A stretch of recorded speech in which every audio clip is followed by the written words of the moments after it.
El Ministerio de la Unidad y de la Comunión, una conferencia de Monseñor José Ignacio Munilla. Fue impartida en el Seminario San Pelayo de Córdoba el 3 de enero de 2024.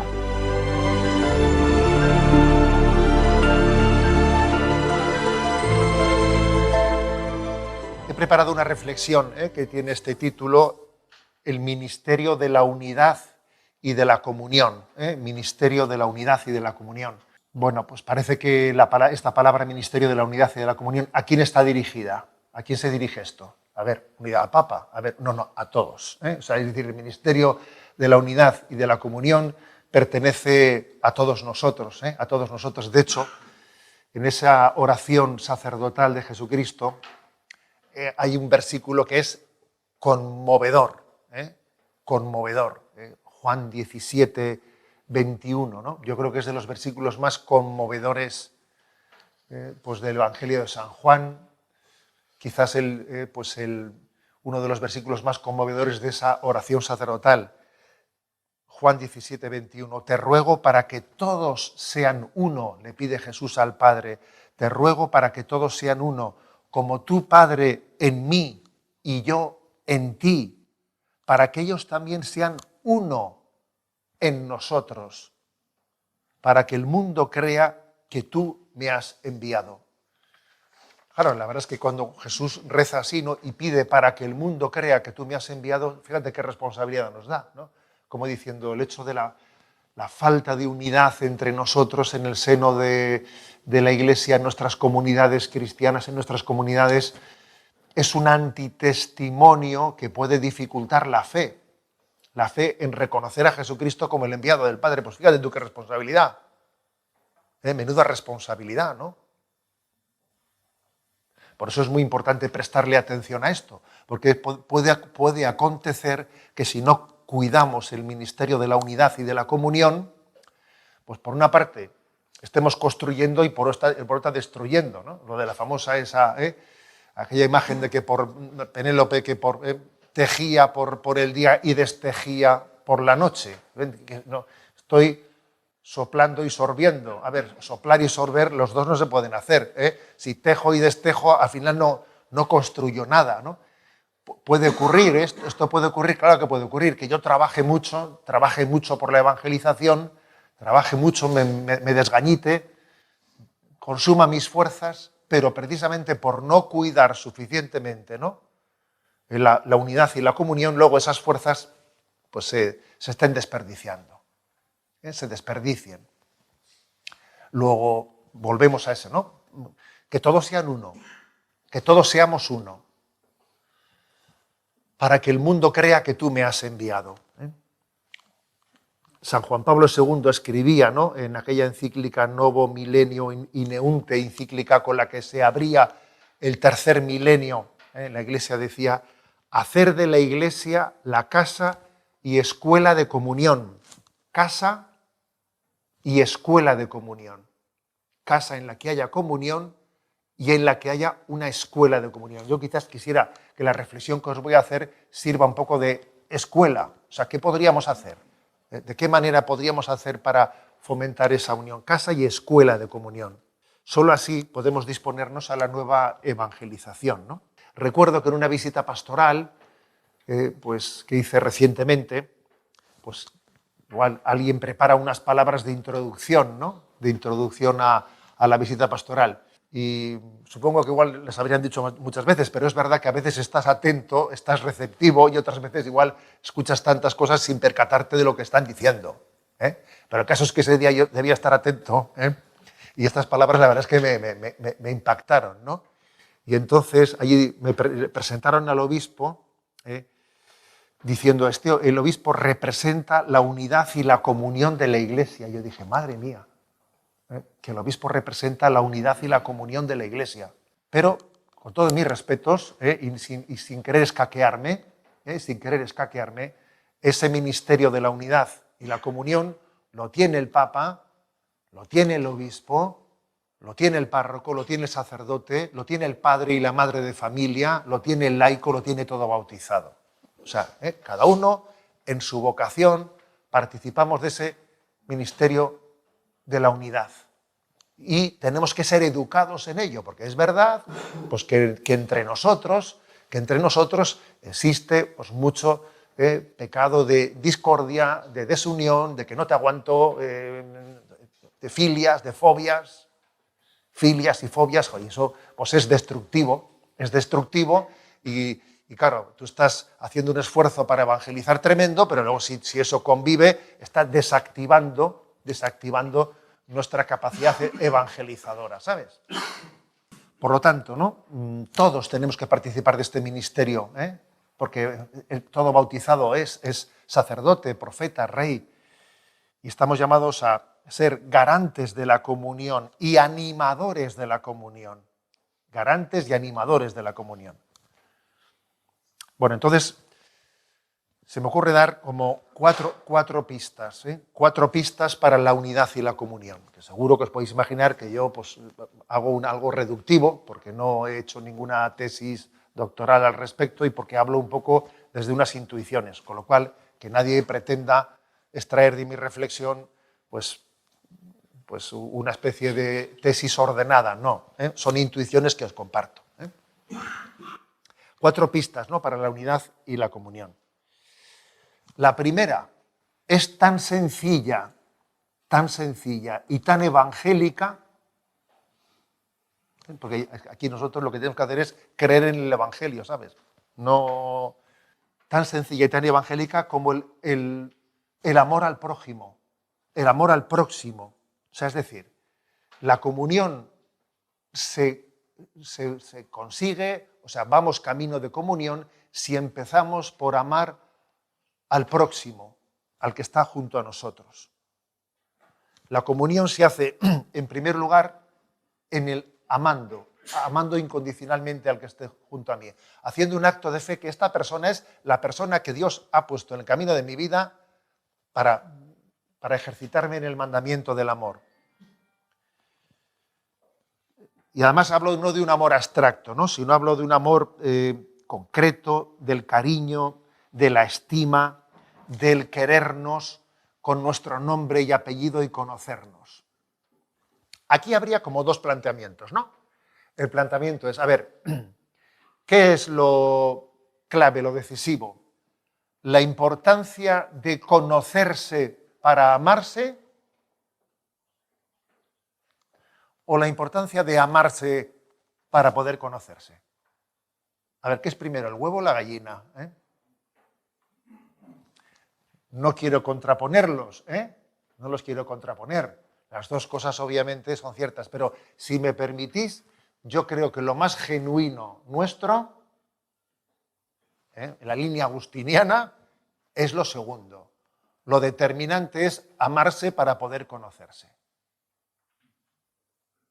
El gnóstico te diría, un momento, la clave está en el conocimiento. El gnóstico te diría, no, hay que conocer. La clave está en el conocimiento. Pues el cristianismo dice, pues no, hijo, no. Sin negar que es importante conocerse, ¿no? Pero el cristianismo le daría la vuelta al argumento gnóstico y diría, no, lo determinante es quererse. Porque es que si no te quieres, no vas a llegar a conocerte. O sea, no vas a llegar a conocer a una persona, ¿no? Es verdad que hay que conocer, un conocimiento más profundo me permite amar más, pero es que solamente si amas con una decisión de amar, solamente si tienes una decisión previa de amar a quien está junto a ti, porque entiendes que es la persona que Dios ha puesto en el camino de tu vida y tú no la eliges, sino que la recibes. A ver, yo no elijo a quien amo, lo recibo. Pues eso es muy distinto, ¿eh? Yo no elijo al que amo, lo recibo. ¿Me permitís un pequeño paréntesis? Me acuerdo que en una ocasión, hablando sobre el tema de la vida religiosa, una persona me dijo, ¿sabe usted lo que para mí es admirable? Decía, pues es que claro, me decía uno que estaba casado, decía, nosotros elegimos el esposo y la esposa, lo elegimos nosotros. Y nos cuesta un montón querernos a pesar de haberlo elegido yo. O sea, O sea que ustedes, que encima no se eligen entre ustedes, ¿no? No se eligen en una comunidad religiosa, en un seminario, en un presbiterio, tú no has elegido, o sea, son los que te han tocado. Me decía él, la verdad es que me admira. Me admira cómo uno se pueda querer sin haberse elegido uno a otro, ¿no? Y le decía, le dije, ha estado usted muy agudo, ¿eh? Ha estado muy agudo, porque la clave está en que yo lo recibo, no lo elijo. Le dije, pero también le voy a decir una cosa, con su mujer pasa lo mismo. Le dije, su mujer también usted la recibe, aunque a usted le parezca que la ha elegido, en realidad la está recibiendo. O sea, que apliques el cuento porque es lo mismo, ¿eh? Es lo mismo, ¿eh? Entonces, este es un punto de partida. ¿Conocerse para amarse? Sí, pero mucho más determinante es lo primero, amarse para poder conocerse. O sea, yo parto de un amor incondicional con el que Dios ha puesto a mi lado, ¿no? Oh, qué pena, me ha tocado con este, si me hubiese tocado con el otro, a ver, ya estás ya vamos mal, ¿eh? Vamos mal ya cuando partimos. Es que es tan importante eso. Yo recuerdo una anécdota del seminario, que claro, los lunes por la mañana cambiábamos de mesa y estábamos toda la semana sentados en la misma mesa en el comedor. El lunes el desayuno cogía sitio y era para toda la semana.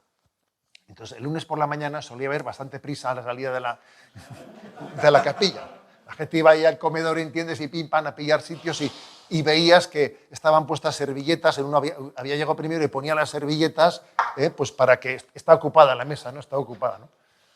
Y entonces, pues en una ocasión, el director espiritual nos dijo, he observado que los lunes por la mañana pasa esto. Y nos dijo, ¿vosotros creéis que eso está bien planteado? ¿Eres tú el que eliges? ¿Eres tú el que eliges a quien Dios pone, a tu prójimo? ¿Eliges tú a tu prójimo o es Dios el que te ofrece a tu prójimo? Te lo ofrece Él. Yo dije, ostras, la verdad es que a mí me impactó esa reflexión, ¿sabes? ¿No? ¿Vas a elegir tú a tu prójimo durante tu vida? Pues no va a ser así. La verdad es que eso a mí me cambió la vida. Yo dije, bueno, llega el lunes, venga, voy a llegar al último. Y yo llegaba y decía, ¿dónde hay un sitio libre? ¿Entiendes? No sé, que te cambia la vida eso, ¿eh? Te cambia la vida. Te cambia la vida y te educa pues, a vivir, a generar comunión entre nosotros, a generar comunión, a querernos y a generar comunión. Entonces, este es un punto clave. La comunión, ¿cómo se construye? Bueno, pues fíjate tú, vamos aquí, voy a hacer una teoría pastoral. ¿Qué teoría pastoral? Pues partimos del Evangelio, de lo de amar al próximo. Solamente amando al próximo se puede ser capaces de partir de la comunión, ¿no? Además, permitidme una afirmación más, ¿no? Llevo ya 17 años de obispo pasado, si parece mentira, es increíble, la vida qué rápida va, ¿no? En 17 años he estado en 3 diócesis, Palencia, San Sebastián y Orihuela, Alicante, ¿no? 3 diócesis muy distintas, muy distintas. Entonces, una cosa que he aprendido es que la comunión entre nosotros, uno podría parecer que lo determinante para la comunión, lo determinante es principalmente lo ideológico o nuestra adhesión a unos principios y lo ideológico. Ciertamente condiciona mucho. Ciertamente las ideologías o la falta de comunión con la doctrina es muy condicionante, por supuesto. No se me ocurre, cuando estamos llenos de ideologías políticas y tal, y cuando nos falta comunión con el magisterio, madre mía, la comunión es está herida. Pero me atrevería a decir que todavía puede haber elementos que sean más determinantes, fíjate, para la comunión. Y es que a veces lo afectivo, las heridas afectivas, ¿sabes?, ¿no?, pueden llegar a condicionar la comunión todavía más, fíjate, que ya es decir, pueden llegar a condicionarlas todavía más. Y esto es mucho más invisible. Lo otro es mucho más visible, claro. Lo otro es visible, porque te sale uno con una pancarta. Ya, pero esto otro es una bomba lapa. O sea, nuestras heridas afectivas que nos impiden, nos dificultan la comunión, eso condiciona mucho y tú no lo percibes. No lo percibes, ¿no? Pues, por ejemplo, ¿no? El hecho de que entre nosotros hayan heridas de faltas de autoestima,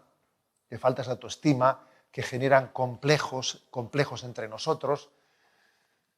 Dicen, no sé si será verdad, ¿no? porque esto lo leí en un libro me acuerdo que era un libro de anécdotas y virtudes, que era una especie de subsidia para ayudas para la predicación, ¿no? Allí contaban que en la India, hay un pájaro que se llama nibo, que tiene la característica de que el pájaro, pues cuando hace buen tiempo, está triste.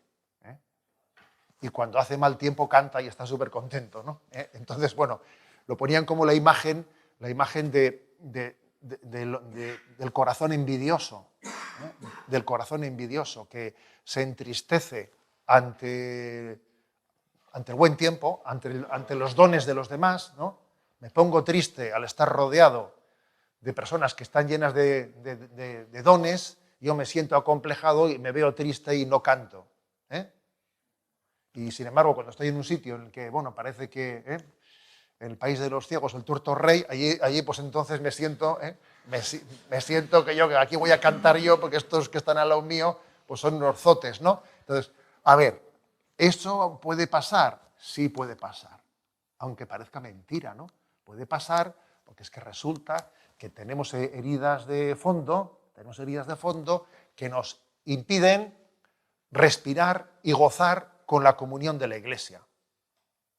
Te impiden alegrarte de que, madre mía, pero qué alegría, que ha llegado aquí a la parroquia una persona que es un regalazo para la parroquia, porque fíjate, este hombre aquí llega y nos va a animar el ministerio de la música, no veas tú, ¿no?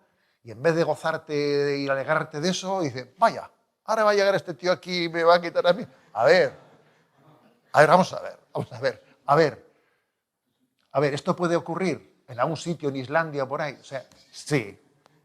Y más cerca también. O sea, claro, esto ocurre. Entonces yo, en vez de gozarme y alegrarme, ¿no? de que haya acontecido eso, de repente siento una competencia y entonces no gozo con ello, ¿no? ¿Y dónde está el problema de fondo? El problema de fondo está en las heridas. Mis heridas, que me falta, primero me falta una autoestima, y también me falta gozar y me falta una eclesialidad. Entender que la Iglesia es el cuerpo místico de Cristo y yo estoy integrado en él, con lo cual todos los dones del cuerpo místico de Cristo son de Jesús y son míos. Aquí se podría decir lo de la palabra, hijo, yo siempre estoy contigo y todo lo mío es tuyo. Ese que canta tan bien, ese es tuyo también, no solo es mío. Ese que canta tan bien, ¿por qué lo sientes como un competidor tuyo si eres tú el que canta en él? Pero claro, eso supone otra visión de fe, Supone otra visión de fe. Para mí ese versículo de la parábola del hijo pródigo, a mí me parece que es un versículo que da en la clave de la esencia de la parábola del hijo pródigo. Ahí está el meollo de la cuestión. Cuando el padre le dije al hijo mayor, hijo, tú siempre estás conmigo y todo lo mío es tuyo. ¿Tú no estabas contento o qué? O yo estaba gozando contigo, tú no gozabas. Claro, pues ¿por qué? Porque tienes tus heridas interiores y con esas heridas te impiden amar y disfrutar. Amar y disfrutar, ¿sabes? Otro paréntesis. En el año 17 se estrenó esa película de Se armó el Belén, no sé si la visteis, Se armó el Belén, que esa es una película de esas animadas, parece que está hecha para niños, pero quita a los niños, ¿sabes? ¿No? Quita a los niños, ¿no? En la que es una gozada de película, una gozada, en la que el burro que lleva pues a la Sagrada Familia se llamaba Bo, si os acordáis de él, ¿no? Y claro, Bo tenía un problema de complejo, de complejo porque, claro, había visto allí unos caballos esbeltos, ¿no? Unos caballos romanos, y claro, se veía un burrito ahí tirando de la noria, ¿no? Entonces, claro, tenía un complejo de inferioridad tremendo, diciendo, joder, yo, al lado de estos caballos que vienen aquí con los romanos y con los otros, yo que soy aquí un burrito de no veas tú, ¿no? Esa imagen, o sea, a mí me parece maravillosa en esa película, cómo se refleja en la herida de ese burrito acomplejado de que le parece que yo soy, o sea, no soy nadie, una tarea de sanación de esa herida. A ver, pues Dios me ha dado el don de llevar pues encima mío, a mis lomos, pues a José y a María, y parece que yo no soy nadie, pero en ese no soy nadie Dios me le ha dado todo. Pero claro, eso supone una mirada de fe y supone un ir sanando esas heridas de la falta de autoestima. Entonces el ministerio, o sea, el amor, ¿no? El amor al prójimo también está condicionado por nuestras heridas, porque como dice, amarás a tu prójimo como a ti mismo. Claro, como no te ames a ti mismo, ¿cómo vas a amar al prójimo? Houston, tenemos un problema, claro, o sea, tenemos un problema si yo resulta que no me quiero a mí mismo, porque tengo unos complejos, tengo complejos de autoestima, me estoy siempre comparando con los demás, veo que no gozo con los dones del otro, no gozo con ellos, entonces me cuesta amar al próximo. Lo veo como un competidor, en vez de como un don de Dios. Esto es algo muy clave y determinante, ¿no? Entonces, pues para poder generar comunión, es muy importante que nos ayudemos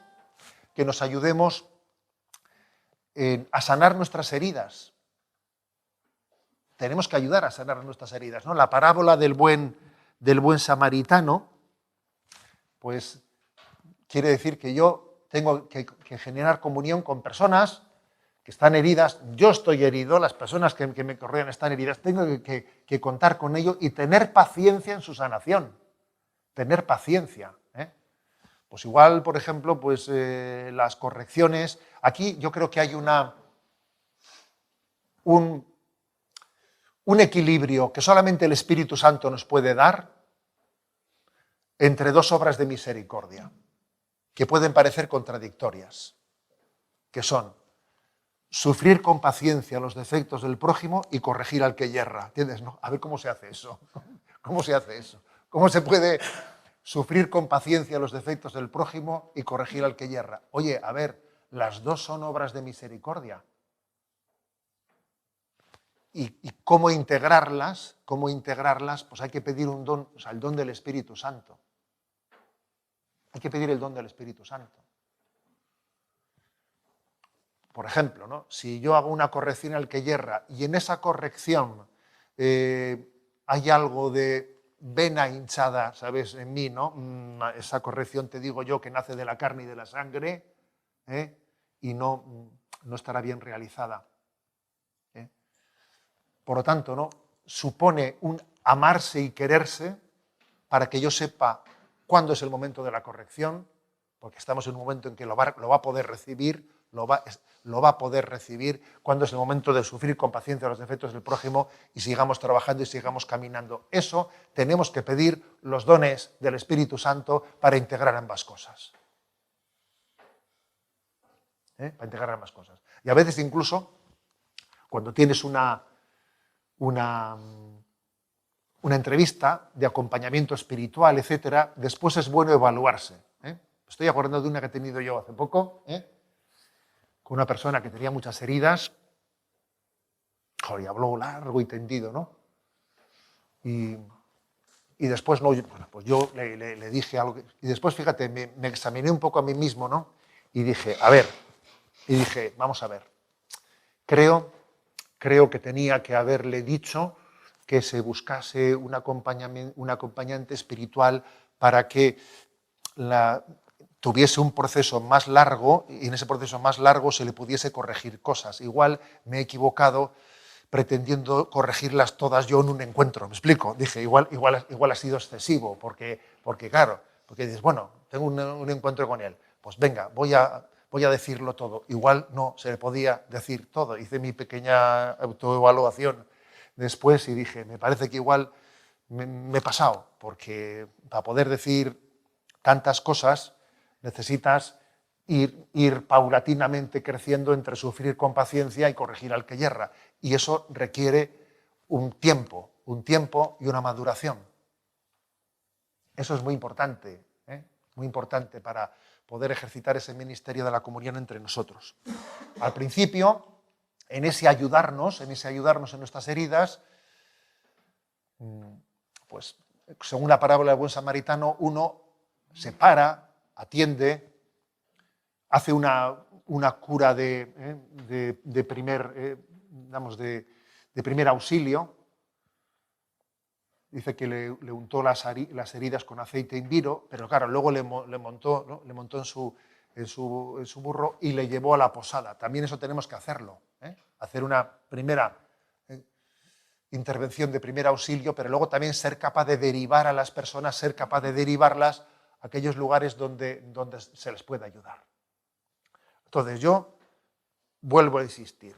A ver, ministerio de la unidad y de la comunión, donde nos la jugamos por encima de todo, que no nos quede la menor duda, es en el mandamiento del amor al próximo.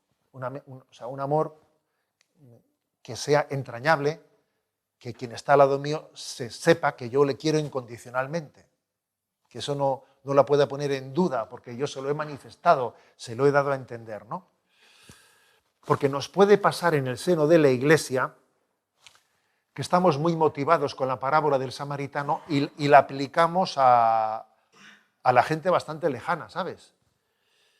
Pero tal vez luego somos antipáticos con los que están más cerca de nosotros. Eso nos puede pasar. Ahora que viene la Semana de Unidad con los cristianos, a veces digo, bueno, perdón, ecumenismo está muy bien, pero ecumenismo casero el primero, A ver, aplícate el ecumenismo casero, porque estamos hablando de los protestantes, y luego resulta, ¿entiendes?, que estos son no sé qué, estos son no sé cuántos, ¿para dónde vas? Entonces, esta es una paradoja. Es posible que a veces seamos súper enrollados con la gente más alejada, y que luego seamos inmisericordes con los de casa, tú. Seamos inmisericordes con los de casa, ¿no? Y además, como los de casa, como sabes que son gente humilde y obediente, con ellos les exiges lo que no se te ocurriría exigir con el alejado. A ver, que es una auténtica contradicción, ¿no? En el idioma vasco hay un refrán que dice, ¿no? Kalean uso, etxean otzo, que es como decir, ¿no? En la calle eres paloma y en casa eres un lobo. Eso también puede ocurrirnos. Puede ocurrir pues, que uno sea paloma en la calle, pero que luego en casa sea lobo.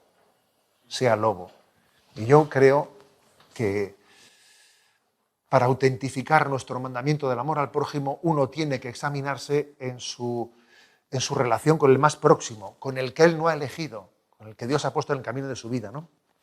Todos tenemos que amar con cariño a quien Dios ha puesto a nuestro lado, sin celotipias, sin bobadas, pidiéndole a Dios la gracia, ¿no?, de sanar eso, ¿no? Ahora, ¿cómo trabajar esto? ¿Cómo trabajarlo? Porque también si yo soy ministro de la comunión, ¿cómo podríamos hacer esto? Bueno, algo ya he dicho, alguna pista ya he dado. Para mí una pista importante es la de decir, bueno, pues acompañamiento a las personas que estamos heridos, ¿no? Acompañamiento. Y ese acompañamiento es sufrir con paciencia y al mismo tiempo corregir al que yerra. O sea, acompañamiento. Creo que nos tenemos que animar mutuamente a ser acompañados, porque es la capacidad de vernos con los ojos de Jesucristo. Yo creo que pocos ministerios hay tan importantes como el del acompañamiento. ¿Qué es el acompañamiento? A ver, ¿cómo ayudo yo o cómo me dejo ayudar para conocerme a los ojos de Jesucristo? Pero también creo que hay otros puntos, otros caminos, ¿no?, que podríamos trabajar, ¿no? Como por ejemplo, a ver, en nuestras parroquias, allí donde tenemos un ámbito, o un padre de familia con sus hijos, porque esto se puede aplicar a todos los ámbitos, ¿no? A ver, reconocer los dones complementarios que tenemos entre nosotros. O sea, descubrir los dones complementarios. Porque existen dones complementarios. Este qué bueno es para esto, este qué bueno es para el otro, este qué bueno es tal, ¿no? Porque es muy importante descubrir esos dones y hacérselos conocer a la persona, de manera que también su autoestima parta del conocimiento de los dones que Dios le ha dado, ¿no? Y saber repartir juego. Saber repartir juego a los demás es muy importante. A veces somos practicistas, ¿no? Somos practicistas. Entonces nos es mucho más fácil decir, quita que yo lo hago yo, ¿sabes? O sea, que voy a hacerlo más rápido, O sea, lo voy a hacer más rápido y quita que me... O como cuando igual una madre dice, déjame sola en la cocina, que me ensucias todos los pucheros para hacerme... Quita que lo voy a hacer yo sin ensuciar nada. A ver, deja que ensucie y que aprenda. O sea, yo creo que hay que repartir juego y hay que hacer. Hacer es una de las claves de la comunión. Vale mucho más hacer que hacerlo todo tú. Lo cual a veces choca con nuestra tendencia al perfeccionismo. Eso es como cuando los que conducimos, vas en coche, ¿no?, y va conduciendo otro, miras de reojo y tal, y le dices de repente, si estás cansado ya te cojo yo, que es como te estás diciendo en realidad, quita de ahí, que déjame que... O sea, pues porque sientes que si conduzco yo, voy seguro, ¿sabes?, ¿no? Si conduce si estás cansado te cojo, le dice el otro, a ver, que lo que no te estás es fiando de él, no te estás fiando de él, ¿no? Bueno, pues yo creo que la comunión también se construye hacer, saber repartir juego, reconocer los dones de los demás, suscitar conciencia de corresponsabilidad. Suscitar esa conciencia de responsabilidad es súper importante. Suscitar esa conciencia. Bien, este es el primer punto. Ya intentaré ser un poco menos largo en los siguientes, pero creo que es el principal. Entonces, ante ese dilema, ¿no? Conocerse para amar, para amarse, o amarse para poder conocerse. Las dos hay que integrarlas. Pero hay que partir especialmente del amor incondicional. El amor incondicional es el que te permite descubrir los dones de los demás. Si tú no amas incondicionalmente, no llegas a descubrir los dones de los demás. No los llegas a descubrir. Segunda pista, digamos, ¿no? Hemos dicho 4 pistas para la unidad y la comunión. Segunda, lectura acogida, o podríamos decir mejor que lectura, acogida íntegra y profunda de la Sagrada Escritura y del magisterio de la Iglesia. No una acogida parcial. Mira tú, aquí practicando la caridad, como decíamos aquí. ¿Ves tú? Unos hablamos de la caridad y otros la practican. Esto. Muy bien. A ver, acogida íntegra y profunda de la Sagrada Escritura y del magisterio. Es muy importante, porque obviamente eso nos da una gran comunión. Nos da una gran comunión en el Cristo total. En el Cristo total. Dios se ha revelado. El que nosotros nos adhiramos plenamente a la revelación y su integridad, eso va a determinar en muy gran medida la comunión. Luego a la tarde espero que podamos hablar del tema de la revelación. Hay 2 formas de acercarse a la Sagrada Escritura y a la revelación, y al magisterio de la Iglesia. 2 formas. Una es la de quien busca especialmente los textos, digamos, documentos magisteriales, etcétera, con los que se siente más especialmente identificado.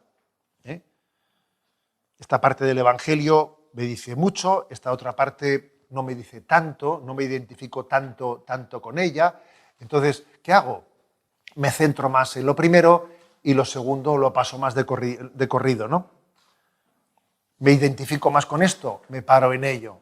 No me identifico tanto con esto, lo paso. Eso ocurre, claro que ocurre. Y lo mismo pasa con el magisterio. En estos puntos me interesan más, en otros me interesan menos.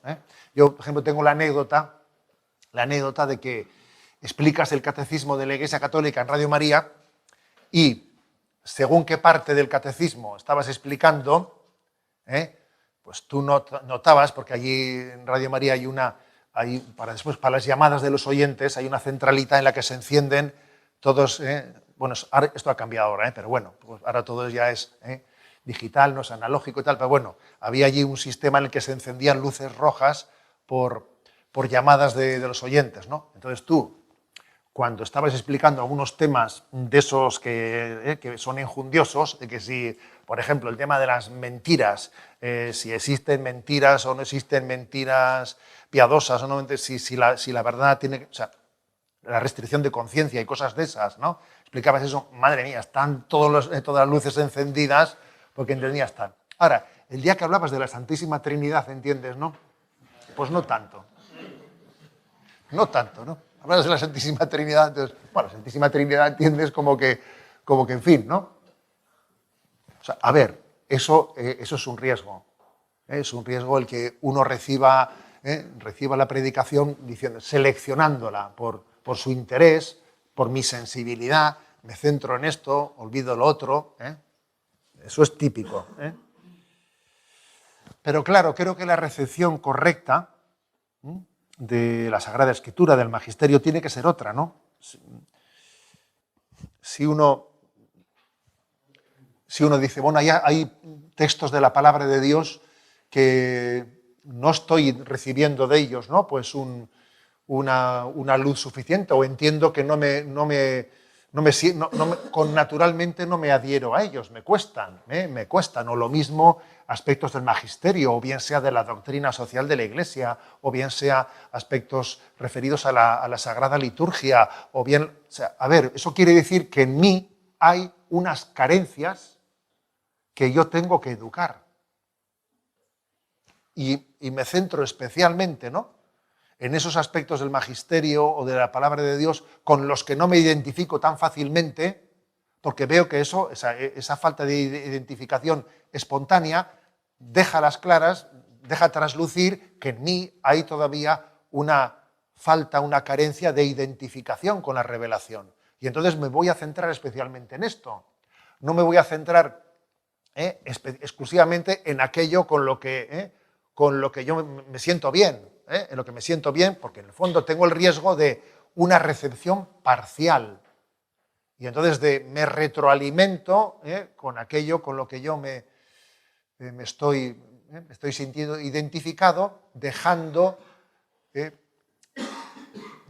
la sombra, en la penumbra, otros aspectos de la revelación que igual no niego, pero aunque no niegue, no los estoy subrayando suficientemente. Entonces, ¿esto qué puede suponer? Pues puede suponer que tengamos el riesgo de hacer una revelación a nuestra medida. Entonces, de aquí se puede como derivar pues que, bueno, pues están los curas sociales, están los curas liturgos,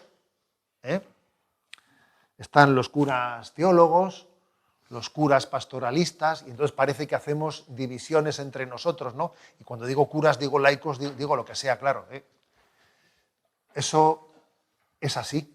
Eso es un problema, ¿no? Eso podría tener una lectura positiva, de que entre nosotros hay dones y carismas y cada uno los desarrolla, sí, pero tiene un riesgo también. El riesgo de que a mí me parece que esto es lo esencial y lo determinante y lo otro no tanto, ¿no? Y nosotros tenemos que creer en el Cristo total. Entonces es muy importante poner el acento y subrayar, ¿no?, aspectos hacia los que yo no tengo tanta sensibilidad, ¿no? Esto será muy importante para alcanzar la comunión, sin duda, será muy importante, ¿no? Porque la revelación es una gran sinfonía, ¿no? Y esa división que hace el catecismo de la Iglesia Católica en cuatro partes, es clave y determinante, ¿no? Es clave y determinante. Yo soy el camino y la verdad y la vida. Es curioso que ese versículo de San Juan añade un kai, un y después de cada uno, que parece hasta demasiado, yo soy el camino, coma, la verdad. No, pero curiosamente dice yo soy el camino, no dice coma, y la verdad y la vida. Parece como que se está subrayando la suma de las tres cosas. Entonces, decir que Jesucristo es el camino es subrayar todo el aspecto que el Catecismo de la Iglesia Católica habla referente a la moral, a vivir en Cristo, cómo vivir camino.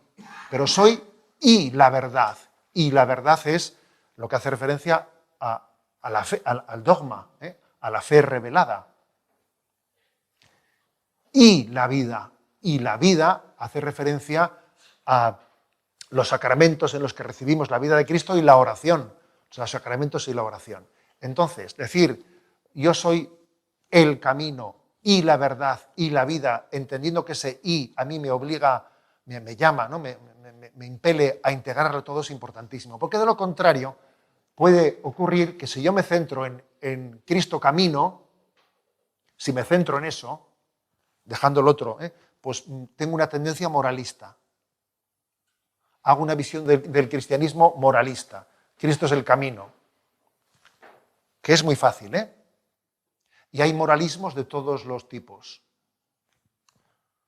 Hubo moralismos del sexto mandamiento, que si la manga llegaba hasta aquí, no llegaba hasta aquí, y hay moralismos del otro tipo. Estoy el otro día yo en un colegio y pregunto a los chavales, a ver, ¿quién me dice qué es ser cristiano? Y me dice uno, reciclar. Y dices, no, reciclar. Bien, vale, ¿no? A ver, vamos a ver. Cuando un chaval, ¿no?, te dice qué es ser cristiano, dice reciclar, dice uno, joder, a ver, quieras tú que no, hacemos una presentación del mensaje de Jesucristo moralista.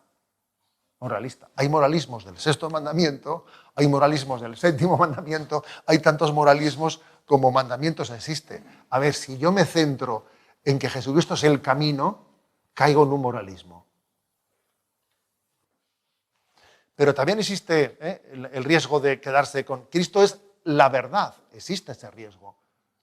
Existe el riesgo de centrarnos en... Es verdad que estamos en un mundo, el actual, en el que el relativismo infravalora, ¿no?, la verdad, pero existe el riesgo de que uno, que es de tipo gnóstico, en el fondo también el influjo gnóstico, como si en el fondo el cristianismo fuese de los grandes teólogos, o sea, para ser un cristiano tienes que tener una capacidad de erudición y de no sé qué, de no veas tú, ¿no?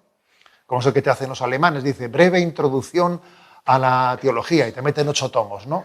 A ver, vamos a ver.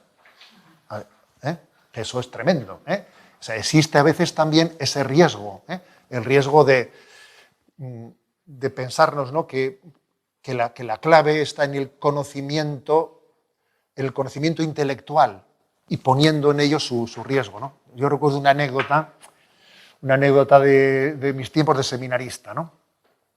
Estábamos en Roma y se había anunciado una conferencia de un conocido teólogo de esos, no voy a decir el nombre, ¿no?, un conocido teólogo en el que, bueno, pues vamos a hablar de no sé qué y tal. Y me dice, estaba con don José Antonio Sayés, ya fallecido, ¿no?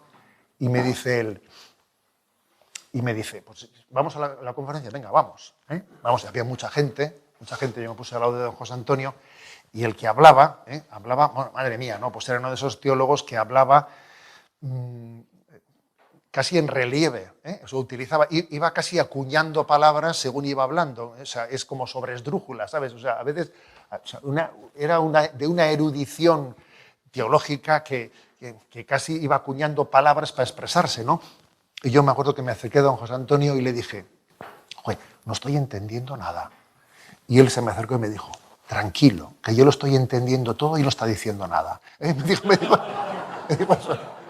bueno, pues es una anécdota, ¿no? Pero que a mí me relajó mucho, mira. A mí me relajó mucho porque también esto es cierto. O sea, a veces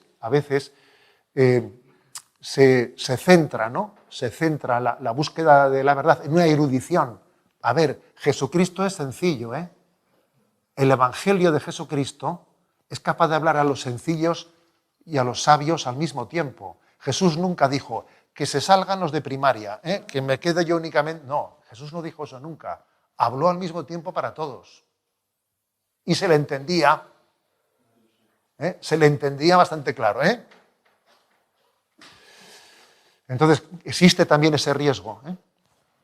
Existe el riesgo de moralismo, existe el riesgo también de dogmatismo o, digamos, no de búsqueda intelectual de erudición. Y existe también el tercer riesgo, el de la vida.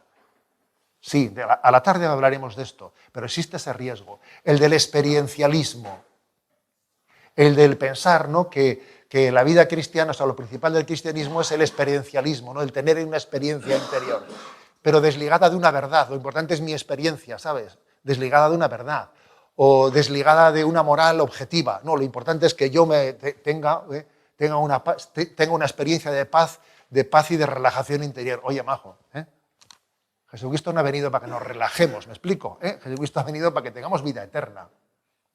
O sea, que existe ese riesgo de que yo me quede con Cristo camino, Cristo verdad o Cristo vida. No, yo soy el camino y la verdad y la vida. Y tengo que sumar los tres aspectos. Y por ello es importante que tenga una recepción de la revelación íntegra y profunda, no seleccionada según mi sensibilidad. En tercer lugar, la Iglesia no solo es apostólica, sino que es también carismática. Son dos pulmones que existen en el seno de la Iglesia. Von Balthasar hablaba de que existen dos perfiles en la Iglesia. El perfil petrino y el perfil mariano. ¿No os acordáis de aquella fotografía tan preciosa de San Juan Pablo II y Madre Teresa de Calcuta? Madre Teresa va bajando por las escaleras y le agarra de la mano a Juan Pablo II, que está un poco más torpe, y le va bajando, ¿no? Es una fotografía preciosa. Madre Teresa va bajando las escaleras y le coge la mano a San Juan Pablo II, ¿no? Que es casi como imagen de que como el perfil mariano de la Iglesia quizás corre más, como esa escena también en la que Juan corría más y llegó antes que Pedro al sepulcro, pero no entró hasta que Pedro llegase al sepulcro, ¿no? Es hermosa esa imagen, ¿no? Existe un perfil carismático en el que ciertamente Dios ilumina a su Iglesia. En la Iglesia hay carismas y tenemos que verlos como un don del Espíritu Santo. Y por cierto, en este momento de crisis en la vida de la Iglesia, creo que ese perfil carismático yo veo que viene en nuestro socorro. Hay que ver el Espíritu Santo qué cosas suscita, con qué creatividad, que te quedas pasmado con retiros, con tal, con cual, con una creatividad increíble y llamando a la gente a la conversión. Estamos nosotros discutiendo de nuestros... fíjate, y mientras que nosotros discutimos, va el Espíritu Santo y suscita realidades de conversión que te dejan impresionado. Y son carismas que los suscita el Espíritu Santo, ¿no? Entonces creo que es importante que los carismas los miremos con fe, diciendo Dios ayuda a su Iglesia, Dios la asiste. Es verdad que tenemos que acompañarlos y discernirlos, pero creo que es muy importante que no haya prevenciones de antipatías frente a ellos, ¿sabes? Porque es posible, o piques entre carismas. Que yo creo que los piques no están en la gente, porque casi nuestro pueblo de Dios hasta casi tiene el riesgo de picar en todos los carismas y ir de flor en flor en todos, lo cual tampoco digo yo que esté mal, pero también tiene su riesgo de no centrarse. Los piques entre carismas a veces no están en el pueblo de Dios, sino más bien quizás entre responsables o cabezas, ¿no? Creo que tenemos que ver cómo Dios asiste a su Iglesia en los carismas. Yo, otra anécdota que recuerdo, de hace 17 años, recién elegido obispo, nos suelen convocar en Roma para hacer una semana de cursillo acelerado de qué tienes que hacer, ¿no? Y allí pues, nos juntamos unos 100, así de todo el mundo, y va allí el cardenal de cada congregación a explicarte liturgia, el otro, ¿no? Entonces me acuerdo que llegó el que era el responsable ahora se llama dicasterio, ¿no?, de comunicación, y era Monseñor Foley, un arzobispo de Estados Unidos que ya ha fallecido. Y me acuerdo que él nos hizo una reflexión, ¿no? Decía, aquí desde la Santa Sede observamos cómo a veces se ponen en marcha proyectos comunicativos muy profesionales con todos los medios y Dios no los bendice. Dijo, como la televisión de la Conferencia Episcopal Estadounidense, que jamás había habido algo a la que se habían puesto tantos medios. Y fue un fracaso y hubo que cerrarlo. Y me acuerdo que dijo, y años tardaremos en pagar el agujero. Pero luego observamos que el Espíritu Santo suscita cosas que si la televisión de Madre Angélica, que si no sé qué de Radio María, que en principio parece que son cosas llevadas adelante sin medios humanos, sin una capacitación técnica, pero que son carismas y dones del Espíritu, y Dios los bendice. Y entonces él dijo, de manera que yo me hago la siguiente reflexión. ¿Qué tenemos que hacer? Diseñar nosotros, diseñar una estructura pastoral y luego pedirle al Espíritu Santo que la bendiga, o más bien ver dónde sopla el Espíritu Santo, ¿no?, y ponernos un poco a su servicio discerniendo los dones y los carismas. Dijo eso así como quien no decía nada, ¿sabes? Dije yo, madre mía, pues ya ha dicho este hombre aquí algo. Y creo que es algo que forma parte de cómo construir la comunión en la vida de la Iglesia. Y por último, cuarta pista, en el ejercicio del ministerio de la comunión, cuarta pista. A ver, el ejercicio ministerial del gobierno, porque también Dios nos pide que gobernemos una parroquia, que gobernemos una familia. O sea, somos sacerdotes, profetas y reyes. Entonces también existe, ¿no?, en la manera de gobernar, te juegas mucho que se genere comunión o no. Entonces creo que hay un estilo de gobierno, de ejercer el poder, como se dice hoy en día, que es cristiano, que tiene que integrar 4 dimensiones, que son la potestas, la paternitas, la fraternitas y la autoritas. La potestas, porque se refiere a la capacidad decisoria. Dios te da, pues como padre, madre de familia, como párroco, como el que sea, te da una potestad. Y tú tienes que tener en cuenta que tienes una potestad y no te puedes escaquear. Pero también te da una paternitas, es decir, que es el oficio de generar vida, el don de hacer crecer las cosas. Y una fraternitas, que se refiere a la capacidad de corresponsabilidad con los demás. Y una autoritas, y la autoritas se refiere a tu autoridad moral, por el testimonio de tu vida. Entonces, estas 4 dimensiones tienen que estar unidas. Porque aquí ocurre, por ejemplo, algo que es muy obvio. A veces hay potestas sin autoritas. Vamos, por poner un ejemplo, España, la situación sociopolítica de España. Estamos viendo un ejercicio de llevar la potestad hasta el límite por encima de la autoridad, de la autoritas, de la autoridad moral. Yo busco una mayoría y la busco para poder gobernar y soy capaz de vender mis principios, de lo que dije, digo, cojo y amnistío a los otros políticos para que ellos me den a mí sus votos para seguir gobernando. A ver, eso es una potestad sin autoritas. Eso es perder la autoridad moral completamente en el ejercicio del gobierno. Entonces existe en España una escenificación de lo que es la adicción al poder, cayendo completamente en una falta de autoridad moral.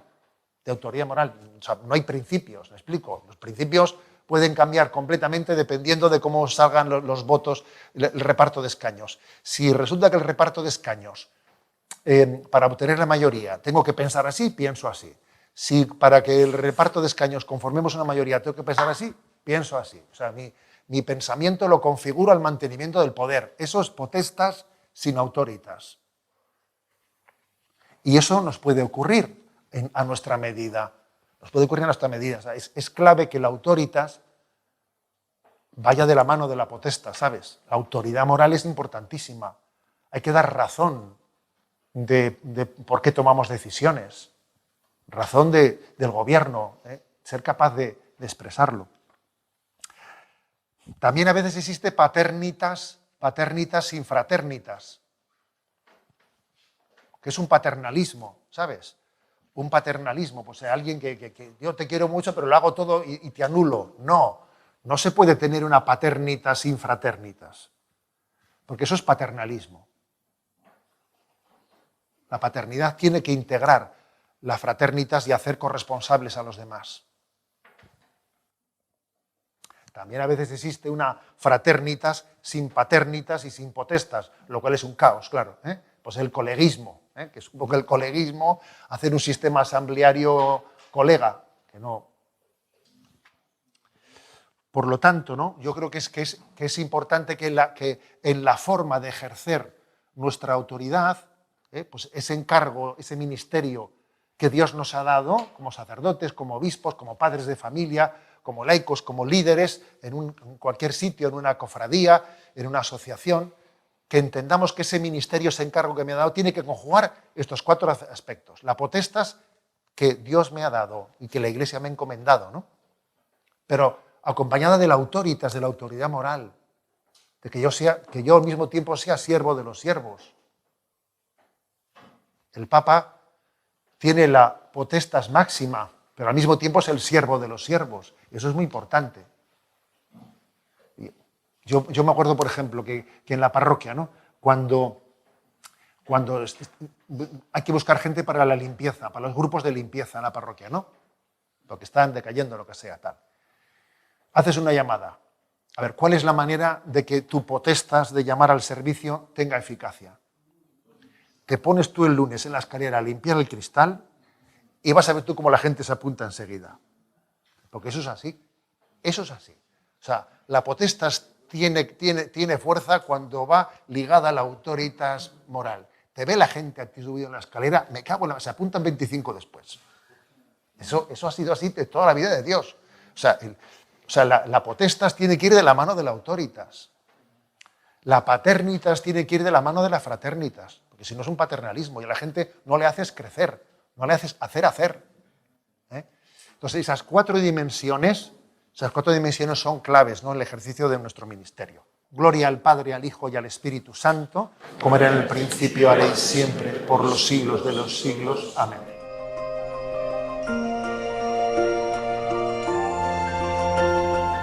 Así finaliza en Radio María esta conferencia de Monseñor José Ignacio Munilla, titulada El Ministerio de la Unidad y de la Comunión. Fue impartida en Córdoba en enero de 2024.